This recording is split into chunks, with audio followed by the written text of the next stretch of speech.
L'autre jour, avec l'équipe de l'analyste, on a fait un tour à la crèche du coin. Les petits Shai, Chet et Josh écoutaient sagement l'histoire d'un bâton, d'un pétard ambulant et d'un barbu qui ont terrorisé la ligue dans les années 2010. Le mignon Jalen Green, avec ses copains Kevin Porter Jr. et Josh Christopher, avait fabriqué des costumes en rouleau de PQ et s'entraînait à défiler devant les filles. Puis on a fait un tour dans la cour de récréation et on a trouvé Kate Cunningham en train d'arbitrer un match de bras de fer entre Jaden Ivey et Jalen Duren. Pendant ce temps, Keegan Murray, en avance sur tout le monde, s'entraînait déjà à déchiffrer les syllabes. Cette crèche, elle est dirigée par un certain Adam Silver, et on l'appelle NBA.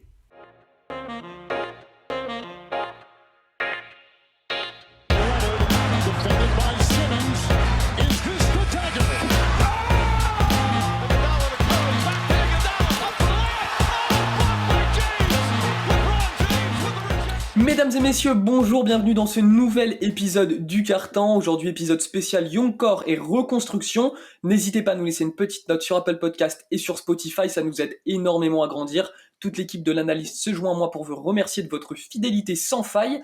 Pour cet épisode, j'ai fait appel à ma traditionnelle équipe de jeunes prospects qui font cliquer sur le League Pass. Vous l'attendez toutes les semaines comme on attend Victor Wembanyama l'année prochaine. Tous les scouts des plus grands médias américains ont les yeux rivés sur cette petite pépite du journalisme. Raphaël est parmi nous aujourd'hui. Comment ça va, Raphaël? Ça va Hugo, ça va tout le monde. Ouais, je crois que je suis un prospect 4 étoiles sur 247 sports, c'est pour ça.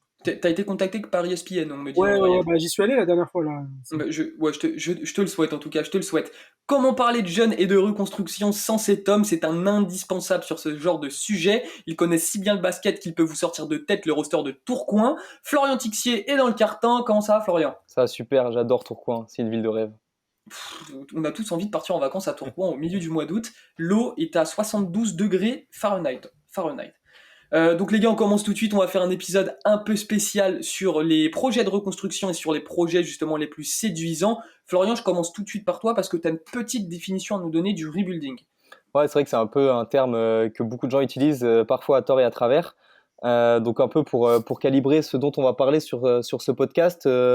La reconstruction, en gros, pour l'expliquer, pour moi, c'est un processus long de plusieurs années, durant lequel la franchise comprend qu'elle ne peut plus jouer le haut du tableau de sa conférence avec son effectif en tant que tel, et décide de repartir à zéro pour un projet jeune orienté vers la draft, vers l'accumulation de jeunes et de pics de draft. Et donc, c'est souvent orienté vers la défaite. Pour moi, c'est un processus qui se compose en 4 étapes. La première, c'est comprendre son statut d'équipe trop courte et faire tout péter. La deuxième étape consisterait à mettre la main sur la pièce centrale, son franchise player. C'est souvent l'étape la plus difficile parce que un joueur statut de franchise player, c'est très très rare. La troisième étape, c'est entourer ce fameux franchise player de un ou deux jeunes de qualité qu'on peut projeter en tant que lieutenant. Et enfin, la dernière étape, c'est justement stopper ce projet jeune et entourer son effectif jeune de vétérans efficaces qui seront là pour performer et passer à l'étape supérieure. C'est un processus qu'il faut distinguer, le rebuilding, c'est un processus qu'il faut distinguer du retooling. Le retooling, c'est vraiment juste réajuster, c'est un réajustement d'effectifs autour de nouveaux joueurs, mais pas forcément de jeunes joueurs et donc de pics de draft, etc., comme je viens de le dire. C'est un peu ce qu'ont fait les Spurs après le trade de Kawhi Leonard. C'est un peu ce que feront le Jazz si jamais ils ne transfèrent pas Donovan Mitchell. Voilà. Et enfin, le dernier point à faire relever pour la bonne tenue de ce podcast, on considère vraiment les projets de reconstruction et non pas les projets de jeunes ici. Et c'est pour ça par exemple, on ne va pas considérer Memphis comme un projet de reconstruction, même s'ils sont très très jeunes. Pourquoi? Parce que pour moi, ils ont déjà dépassé ce stade de 4 de entourer ce projet jeune avec son franchise player et ses lieutenants, avec des vétérans qui sont là pour gagner parce que Memphis a déjà commencé à gagner et a déjà commencé à engranger de l'expérience et de la victoire. Donc vous l'aurez compris, on va ici s'intéresser qu'au projet de reconstruction en tant que tel. Donc les fans de Memphis, ne nous en voulez pas. Vous êtes déjà trop fort. Vous êtes déjà trop fort, exactement. Raphaël, on commence par peut-être le projet le plus séduisant. Il possède l'équipe d'OKC, justement, d'Oklahoma City, possède déjà un young core très très intéressant et c'est un peu le symbole de la reconstruction par la jeunesse et par la draft. Donc l'équipe possède déjà Shai Gilgeous-Alexander qui est exceptionnel, qui a un niveau de All-Star clairement. Donc leur franchise player, ils l'ont trouvé. Et puis ils ont trouvé des jeunes très prometteurs. Josh Giddey, Chet Holmgren cette année. Et puis il faut le dire, tu vas nous le rappeler Raphaël, l'équipe possède 10 tours de draft jusqu'en 2025, c'est exceptionnel. Et bah ça c'est énorme, hein, clairement. Ils sont en reconstruction et ils ont encore les assets pour les années futures et pour pourquoi pas bientôt faire péter un trade. On sait jamais avec Sam Presti. C'est un magicien. On verra bien. Et comme tu l'as dit, Trois jeunes qui sont vachement intéressants. Donc Shai, qui sera sûrement All-Star dans les années futures. C'est un créateur incroyable.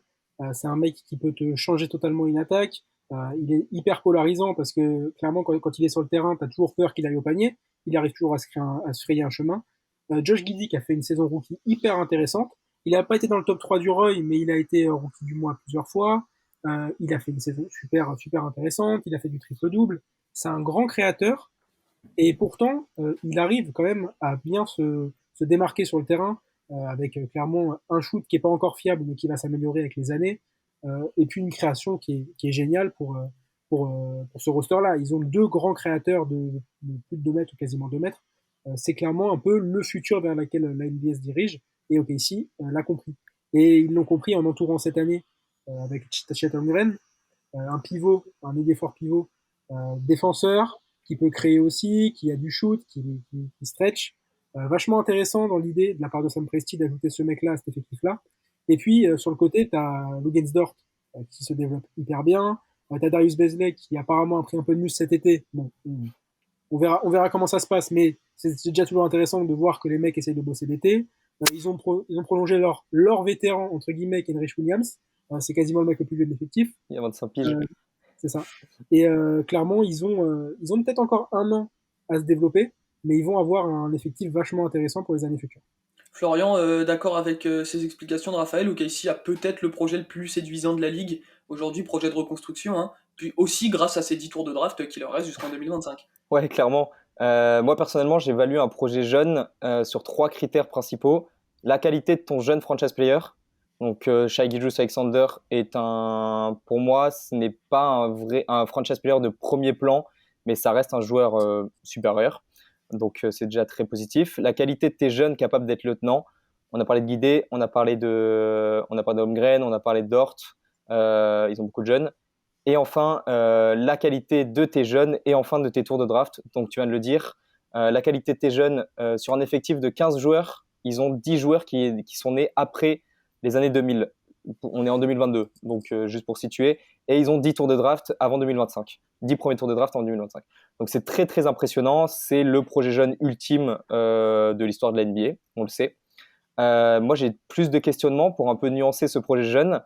Ils sont aujourd'hui au processus le plus difficile et déchirant pour la fanbase, c'est-à-dire qu'ils doivent maintenant choisir quel jeune va faire partie du prochain effectif, du prochain roster OKC, de la prochaine ère OKC. Ils ont trop de jeunes sur des postes similaires et en plus, cette liste va s'allonger par rapport aux nombreux tours de draft qu'ils vont avoir sur les prochaines années. À partir de maintenant, qu'ils ont cet effectif jeune et prometteur, il va falloir commencer à faire des choix et des choix drastiques, que ce soit par des moves, des trades, des signatures, des non-resignatures, etc. Pour en faire une liste rapide, sur les postes similaires, ils ont SGA, Josh Giddey, Lugensdort, en créateur en sortie de banc, Treman, Théo Malédon, Ty Jerome. Sur les postes 3-4, grand, ailier, créateur positif, Pokusevski, Darius Bazley, Ousmane Dieng. Donc voilà, maintenant ils vont devoir faire des choix. Ils ont un franchise player et un lieutenant en la qualité de SGA et de Chet Holmgren. Qui est-ce aujourd'hui que tu mets autour de ces deux mecs-là? On a déjà un premier indice avec le contrat qui a été donné à Lugensdort cet été. Sam Presti va devoir maintenant commencer à faire exploser ce groupe et ses pics de draft pour notamment, comme tu disais, Raph, aller chercher un joueur possiblement supérieur pour entourer cet effectif. J'ai beaucoup de doutes sur la triplette SGA, Guidé, Dort, parce que pour moi, c'est 3 joueurs qui sont destinés à jouer sur le poste 1 et 2. Il va falloir en choisir 2 parmi les 3. Je discute beaucoup avec les fans de Casey à ce sujet parce que pour moi, c'est Josh Giddey qui doit sauter parce que le ballon doit être dans les mains de SGA et Josh Giddey ne peut pas être surperformant comme il peut l'être s'il n'a pas le ballon dans les mains. Donc voilà, on est à une ère où Sam Presti va devoir faire des choix drastiques. C'est bien malin et c'est bien facile d'accumuler des choix de draft. Maintenant, on va vraiment voir que vaut ce JM dans la compréhension d'un effectif supérieur pour performer en NBA. Ah bah c'est clair qu'accumuler les pics de draft et les jeunes prometteurs, ça suffit pas. Après, il faut faire des choix et puis il faut sentir aussi au sein de l'effectif lequel des jeunes peut justement avoir les épaules pour porter l'équipe sur les prochaines années. Bon, on en reparlera l'année prochaine quand ils auront drafté Victor Wembanyama. Les gars, je préfère qu'on se tourne tout de suite vers une autre équipe. On va se tourner vers les Detroit Pistons. Raphaël, l'année dernière, les Pistons ont drafté en 1 un talent clairement générationnel, Kate Cunningham. L'équipe, elle est pleine de jeunes talentueux pour l'entourer. Shadik Bey, Killian Hayes, Isaiah Stewart. Cette année, ils ont récupéré le très très talentueux, dont le talent semble sans limite, Jaden Ivey. Raphaël, toi, qu'est-ce que tu penses de cette reconstruction du côté de Détroit? J'aime pas mal aussi comment dire, la mentalité des trois, qui a toujours été un peu le cas. C'est des mecs qui se battent souvent, euh, comment dire, de façon imagée et de façon réelle. Kate Cunningham, c'est vraiment un prospect hyper intéressant. C'est un mec qui a la trempe d'un franchise player. En tout cas, moi, j'en ai l'impression sur sa première saison. Et clairement, c'est un gars qui va créer pendant toute sa carrière, sur qui les défenses vont se focus. C'est un mec qui peut créer pour lui, créer pour les autres, qui peut faire beaucoup de choses sur un terrain. C'est hyper intéressant. Il développe son tir, il développe sa compréhension du jeu toujours plus. Clairement, les Pistons ont trouvé leur franchise player, comme tu l'as dit, et ils tentent pour l'instant de l'entourer. Ils ont transféré Jeremy Grant cet été, donc ils ont fait de la place justement pour Tate Cunningham, ils ont fait de la place pour Saddiq Bey sur les ailes, et justement ils ont pris, comme tu l'as dit, Jaden Ivey. Donc Florian en parlera beaucoup mieux que moi de Jaden Ivey. C'est un mec au potentiel quasiment sans limite. C'est clairement le créateur, le deuxième porteur de balle dont sûrement ont besoin les Pistons. Et puis comme tu l'as dit, ils ont fait des petits ajustements. Moi ce que j'ai vachement aimé sur leur été, c'est comme tu l'as dit, à un moment il faut entourer les jeunes de vétérans. Et bon, bien que ce soit pas non plus des mecs qui ont 35 ans, Alec Burks et Nerlens Noel, c'est sympa d'avoir fait dans ton roster. Je trouve que c'est un transfert intéressant pour eux. Ils vont pourquoi pas entourer un petit peu ces jeunes-là. Si c'est pour une saison, si c'est pour 2 saisons, on ne sait pas encore. Mais moi j'aime bien l'idée derrière ce transfert-là. Et puis pourquoi pas continuer à développer Killian Hayes depuis le banc. On sait jamais, on sait que il a un début de carrière un peu compliqué, ça va être sa 3e saison.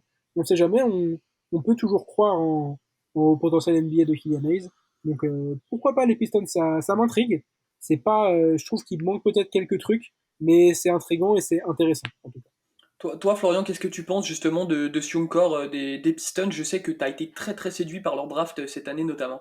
Ouais, complètement. C'est vrai que moi, je suis beaucoup plus positif que Raph là-dessus parce que, en fait, tout à l'heure, quand je listais les étapes d'un processus de reconstruction, pour moi, en l'espace de 1 an et demi, ils sont allés de la première étape à la 4e.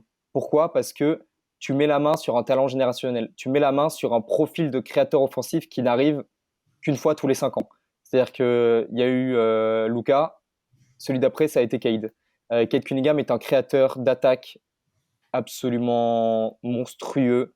Il faut vraiment se concentrer sur la fin de saison de Cade Cunningham, où il a commencé à comprendre le jeu NBA et pour vraiment comprendre le talent de ce mec-là. T'es passé en l'espace d'un an d'une équipe qui ne jouait rien à une équipe qui a son franchise player, a ses potentiels lieutenants en Saddiq Bey, en Jaden Ivey et a des jeunes ultra prometteurs avec voilà, ils ont un projet grand avec Jalen Duren par exemple, ils ont un projet de créateur sur le banc avec Killian Hayes, ils ont Saben Lee, ils ont re-signé Marvin Bagley. Voilà, il y a tout cet effectif et en plus sur lequel tu viens ajouter un roster de vétérans qui est très très intéressant. Les questions que je me pose maintenant, ça va être qu'est-ce qu'on fait des projets jeunes, des joueurs qui sont entre les deux, c'est-à-dire Killian Hayes, c'est-à-dire Isaiah Stewart, c'est-à-dire Marvin Bagley, des joueurs qui ne sont pas le franchise player, qui ne sont pas les lieutenants et qui ne sont pas pour l'instant destinés à accepter un rôle par leur âge et par leur potentiel. Ça va sûrement être des joueurs qui ne vont pas faire carrière à Détroit parce que par leur potentiel, ils vont demander plus que ce que Détroit va bien vouloir leur donner.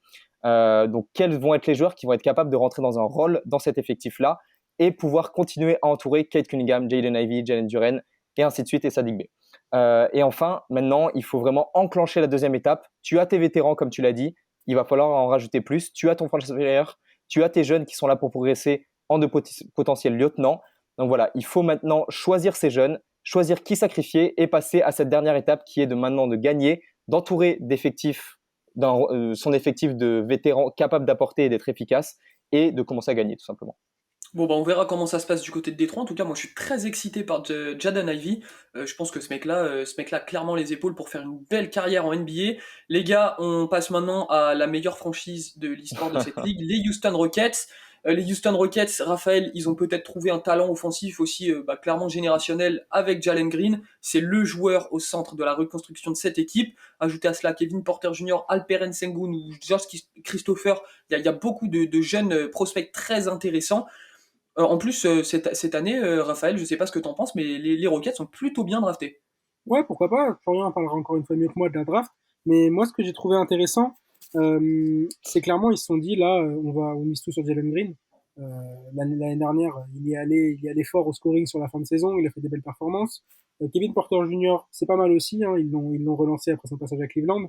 C'est un mec pareil qui est possiblement complémentaire, vous voyez, de Jalen Green. C'est deux créateurs grands sur le terrain. Ça manque peut-être un peu de défense encore, mais faudra encore voir. Ils ont beaucoup de jeunes. Enfin, là, on est clairement sur un projet type OKC aussi. Beaucoup de jeunes, beaucoup de joueurs draftés.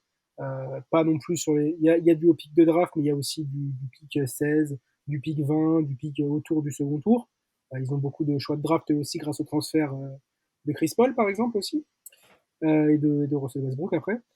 Euh, Ce que j'aime pas mal aussi, c'est pourquoi pas Alperen Sengun. Ça peut être aussi un joueur vachement intéressant, un complément, un mec pareil qui crée au poste bas, qui s'inspire évidemment, on le sait très bien, de Nikola Jokic, qui développe ça. Ça peut être une solution par rapport au fait que t'es pas non plus de meneur de jeu pur. Je trouve que Kevin Porter Jr. en meneur de jeu pur, c'est peut-être pas non plus la meilleure solution.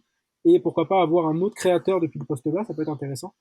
Voilà, hein, mais moi je dirais juste aussi que faudra poser la question sur les vétérans là-dessus.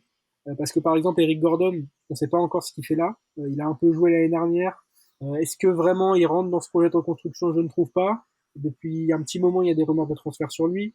Donc il faudra encore voir avec quelque chose. Mais Raphaël Stone construit quelque chose d'intéressant. Il faudra encore attendre quelques saisons, je pense. Mais Jalen Green va encore se développer et on va pas être surpris si l'année prochaine, le mec est à 22, 23, 24 et peut aller toucher des plafonds de pour un match assez haut. Ah, c'est clair que Jalen Green, quand même, offensivement, j'arrive pas trop à voir son plafond. Florian, moi je suis très pressé de savoir justement ce que tu penses de ce projet des Rockets et justement de la qualité de ce vivier de talent. Euh, Raphaël Stone est trop fort. Ce GM est monstrueux. Il a pris les rênes d'une franchise il y a 2 ans. En 2 drafts, c'est Jalen Green, c'est Ousmane Garouba, c'est Josh Christopher, c'est Alperen Sengun, c'est Jabari Smith, c'est Tari Eason et c'est Tai Tai Washington. C'est 7 joueurs qui peuvent rentrer tous les jours dans un projet jeune et être une pièce centrale. Je suis absolument. J'étais fan de sa draft l'an dernier avec le trio Jalen Green, Josh Christopher, Alperen Sengun. Je suis encore plus fan du trio Jabari Smith, Tari Eason, Tai Tai Washington. On a des jeunes qui sont complémentaires. Comme tu l'as dit, ça manque d'un meneur de jeu de haut niveau sur le potentiel. Je pense que Tai Tai Washington peut impressionner beaucoup de monde parce que pour moi, Kevin Porter Jr. n'est pas un meneur de jeu à proprement parler, surtout à côté d'un pétard ambulant comme Jalen Green.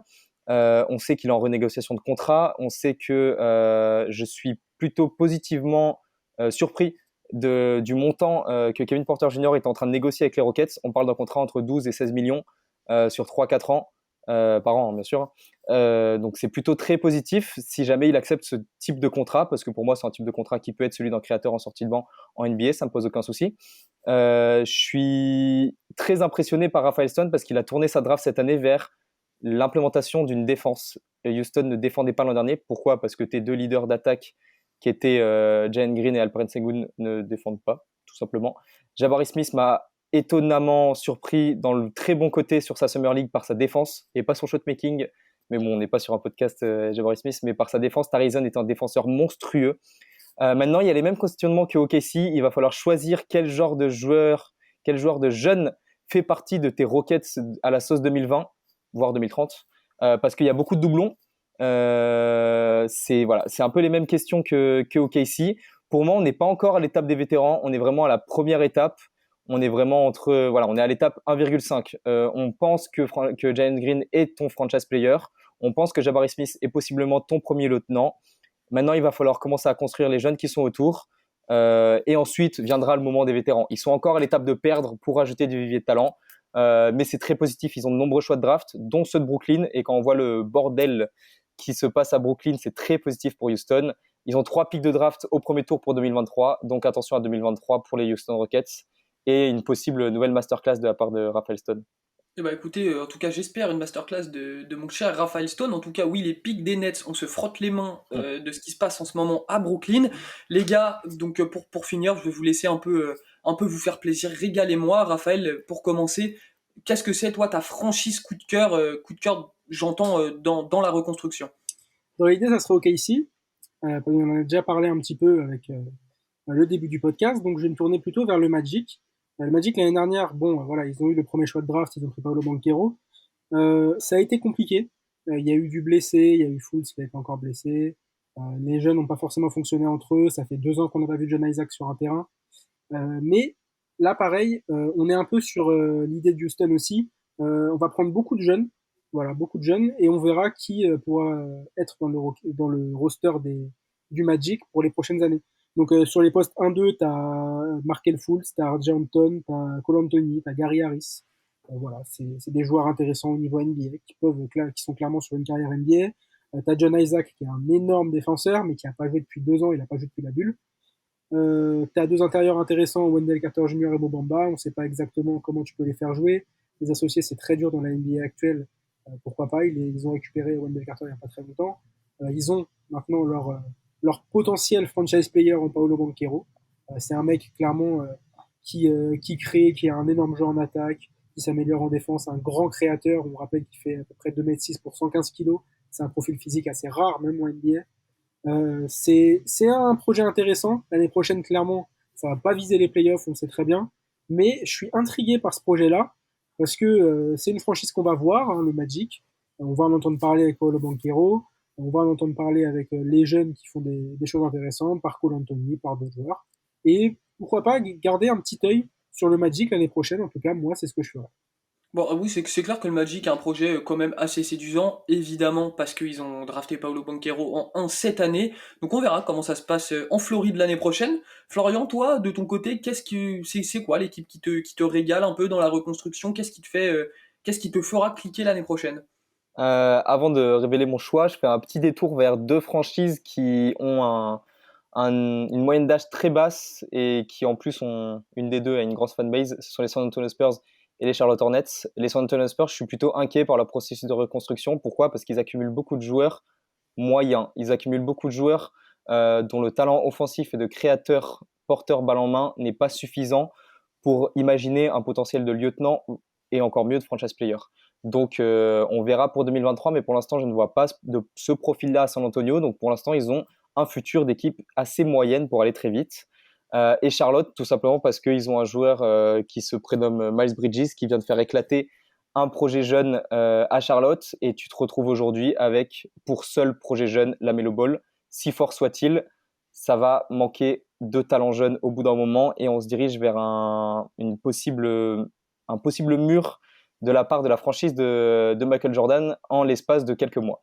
Moi, pour le coup, je vais vous parler d'Indiana, tout simplement parce que c'est ma franchise de cœur et qu'on n'en parle pas assez. Donc, c'est mon coup de gueule de la soirée parce que les Indiana Pacers doivent être discutés. C'est la première fois de l'histoire des Pacers qu'on se dirige vraiment vers une reconstruction totale. Ça a toujours été une franchise qui évitait les reconstructions à 100%.